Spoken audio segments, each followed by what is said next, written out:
There it is. What's up, ladies and gentlemen? My bad. Hold up. Oops. There we go. I'm so proud of him.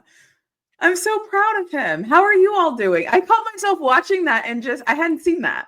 I'm so proud. Good for him. That's exciting. How are you? How are you gentlemen doing? Street, how are you? In the dark? I'm chilling. I'm chilling. What? I am kind of dark, huh? we're earlier than normal. So your systems might be like, what the hell is this? Let there be light. I like it. How are you feeling, Coach Hayes? What are your thoughts on the job, and how are you feeling about Eddie George? Well, I'm doing good. We actually, if y'all in the Central Florida area, hope everybody okay. We had a little tornado warning here today, and it's still on now. So hope all is well with everybody around the Central Florida area. But I think it's great. I think it's exciting. It kind of came out of nowhere. I think I saw it yesterday afternoon, and it came across the little ticker there, and I was like, what? Because again, this is relatively late to be hiring head coaches. Yeah. In essence, so it kind of threw me off a little bit. But yeah, I think it's a good move, and I was actually looking into it, and he was talking about getting the opportunity at Tennessee State, the president coming to him, because remember he was a financial advisor prior to him coaching, and just found a whole new job, a whole new career path here, man. So he's on the move and making it happen. As you see, I told you, jobs coming in different ways. Street Urban Meyer called him. Like, hey, you shout out to Urban Meyer. Right. Shout out to Urban Meyer. Right. Yeah, you say it's always somebody. You always say that. It's a web. You think the word WWW stand for World Wide Web? Well, it's the same thing in coaching. Somebody's tied to somebody. Somebody that knows somebody that knows somebody. Shout out to Trick Daddy all the time. Yeah, I love that. Yeah. I'm actually happy too that he, like, even the way he told the story, even if it's half true, it's a great story. It's a great story. Like, I get it. The coaches do these things all the time. But even if no matter what part of it, like half true of that story is a great story. So that's amazing. I'm happy for him. It'll be interesting to see how he can assemble his team now that it's late. But hey, listen, when the opportunity knocks, you gotta go. Gotta answer. And a lot of people don't know that Urban Meyer was the head coach at Bowling Green. I want to say 2 years. Didn't somebody? I thought somebody else coached there too. I could be wrong. I'm also curious to see who did he leave Tennessee State? Who? Eddie George. Did he leave Tennessee State? That's the school he left, right? Yeah, Tennessee State. Yeah, so I'm curious to see who they're going to get to be their coach as well. Hopefully they hire from within. Hayes. Man, did you submit your application? Of course I did.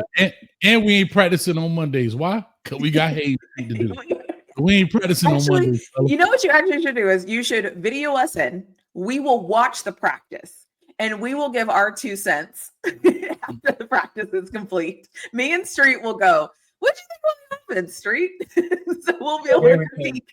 We'll be able to critique everything you got going on. Like, Street, you see how I cussed that dude out? Boy, he gonna be a hitter, Street. He gonna be a hitter. We're gonna be sell-off media. Call us sell-off media. No, hell no, media. Hell no. We're gonna tune in just to see what the hell we have to say about it. Hell no, media. That's hilarious. Shout out to Eddie George getting it. A lot of people are tying this into the Coach Prime hire, saying that because of Coach Prime, how it ties in. I believe there's some truth to that. But a lot of people don't realize that Eddie George had been there for 4 years as well.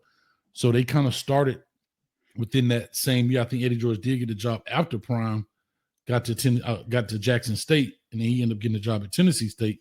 But Eddie George been there now 4 years, and he has amassed a record of, make sure I got this correct. I thought I had it up here. 24-22 as a head coach, and he finished his last season at 9-4. So hey, shout out to him, man. Shout out to Eddie George. Break down his records though. Like he improved every year. Like yeah. I'm trying to see if I can pull it up here. Him being at Tennessee State.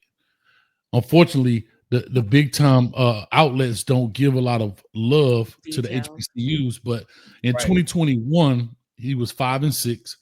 22, he was 4-7. 23, 6-5, and then 24 was 9-4 and lost in the NCAA Division I first round of the playoffs. So, I mean, big jump right there. But that's usually, believe this or not, that's usually how it works. That 1 year catapults your career. If you go watch maybe even Billy Napier being at ULM, right? They had those struggle seasons and they had that one big jump, and that's enough to get them, and that's enough to get them out of that level and catapult them into another level. So that's all they got to do. And I had 2 kids that played for him too, man. They say he was a great coach. And he did a good job. He communicated with the players well. You know, wasn't big headed in regards to who he How was. is his Didn't throw. temperament? Like, is he like an aggressive coach? Is he like a coach him hard in practice and then in the games? Because you know everybody kind of has a style. What is did they say what his style was? They didn't really mention that, but they did say that he didn't like throw his famous onto them. Like, Okay. I did this. It wasn't an I coach. You know, like there's some guys that are great and I did this, and you know, how you ain't gonna listen to me when I was the Heisman Trophy winner and that kind. He didn't do that. Right. So shout Good out for to him. him. That's exciting. He does well, man. Yeah. And listen, one point for the Black community. Power to the people. What? Shout out to Eddie George. Hey, it is what it is, right?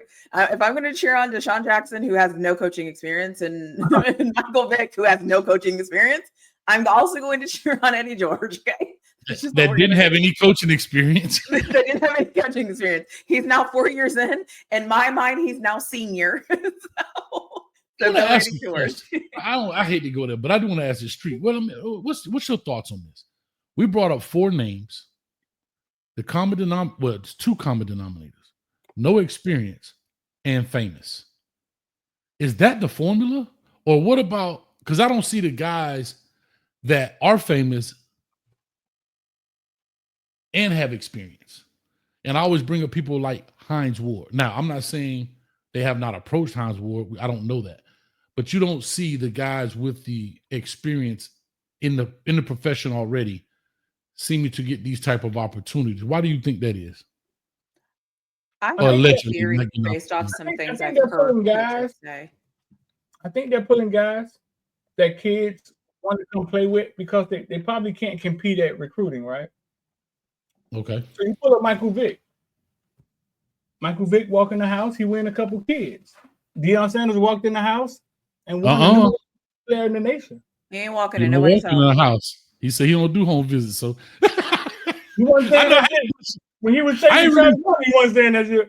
We're so petty. Say it again, Street. Say it one more time, Street. I'm sure he walked in Travis Hunter's house a few times with a couple bags. Speak on it. Speak on it. And some KFC.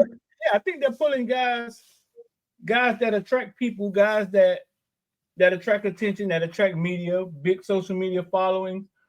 All the kids follow the guy. Mm-hmm. All the kids they recruiting follows Mike Vick.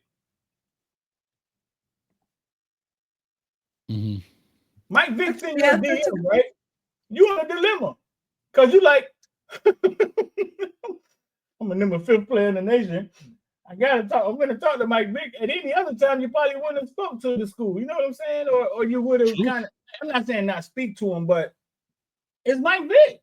We're going to be able to have a conversation. I think it speaks. I think just like everything, I think a little context here. I think there's a certain type of school that is that needs the coach to have the star power because the program doesn't have the star power, right? Like people used to always say, like if Nick Saban's walking through the door, yes, but he also has that A on his shirt.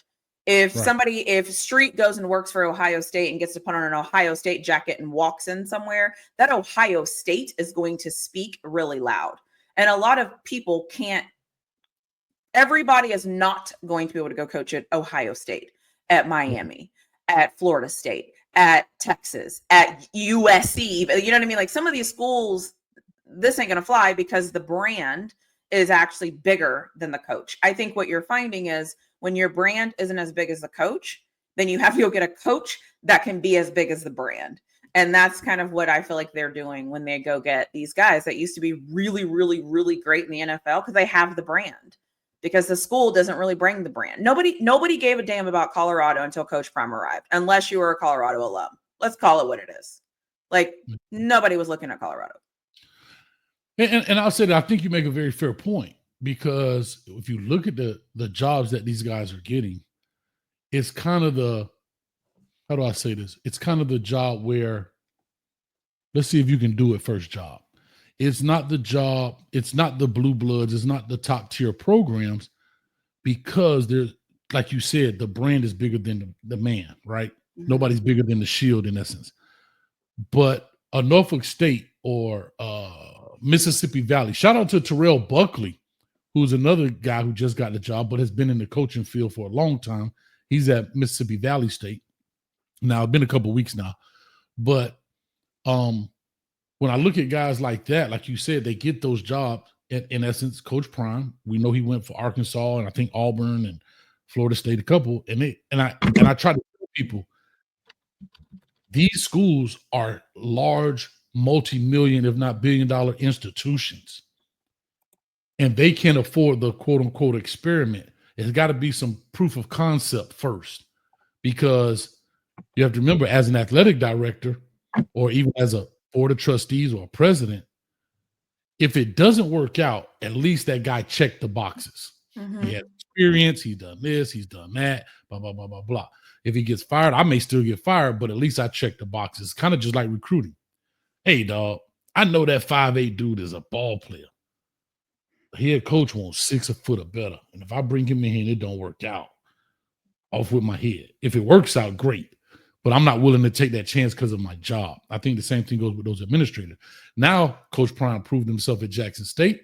Colorado, another bottom tier program, but in the Power 5 level, says, we're willing to take that chance because what else? It can't get no worse than 1-11, in essence, right? Yeah. Well, let's take the chance. And then he's proven that. And I don't know where he'll go in the future if he does decide to go anywhere. And I think the same thing. So it's kind of just what it is, man. But yeah, I think it's great for Eddie George, man. Shout out to him and his family.